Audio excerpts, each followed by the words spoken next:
Առաջինը ես ելույթ կունենամ։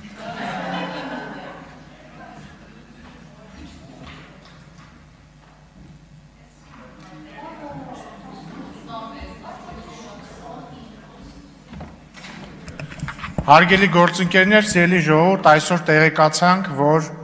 Կտրիչ Ներսիսյանը, որը չգիտես ինչու շարունակում է զբաղեցնել Վեհափար Հայրապետի աթոռը,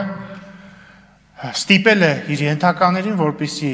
Տեր Արամին, հայ առաքելական եկեղեցու սպասավոր, կարգալույծ անեն, եւ սա հերթական հակաեկեղեցական քայլն է Կտրիչ Ներսիսյանի կողմից, սա չունի որևէ արդարացում,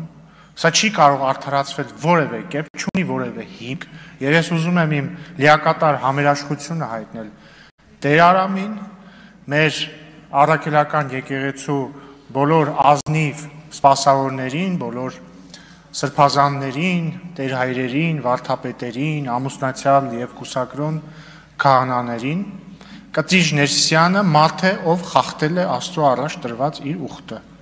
Կտրիչ Ներսիսյանը մարդ է, որը ըստ վերջերս հրապարակված ձայնագրության ստիպել է իր ենթակային հայ առաքելական եկեղեցու հոգևորականին, որի եղբայրը զոհվել է 44-օրյա պատերազմի ընթացքում, ստիպել է, որ իր մոր հետ գնա եւ իշխանությունների դեմ հանրահավաքանի։ Ըստ այդ ձայնագրության, ընդ որում ձայնագրություն, որը չի հերքվել, ասեմ ավելին, հաստատվել է Մայրաթոռի կողմից։ Կտրիչ Ներսիսյանը մի մարդ է, որի զարմիկը ըստ առաջադրված մեղադրանքի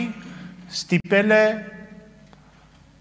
հոգևորականներին մասնակցել հանրահավաքների եւ ո զարմանք այդ հոգևորականը ըստ մեղադրանքի Տեր Արամն է այդ թվում, որին այսօր կարգալույծ արեցին։ Մյուս հոգևորականը, որին ասեցի են մյուս ձայնագրությունից ելնելով ստիպել էին Տեր Հայր աղանը, նույնպես այնպիսի պայմաններ են ստեղծել իր համար, որ ինքը լքի հոգևոր ծառայությունը։ Եվ հաշվի առնելով այս ամբողջ համախումբը, պետք է ուղղակի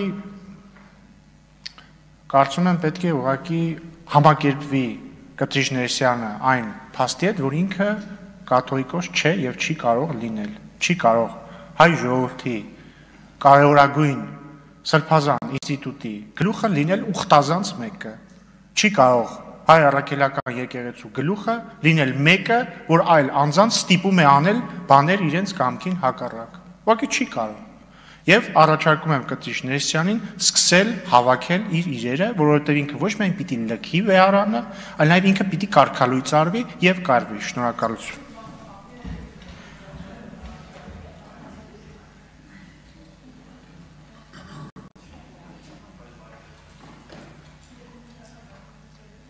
Լիպսիմե Գրիգորյան։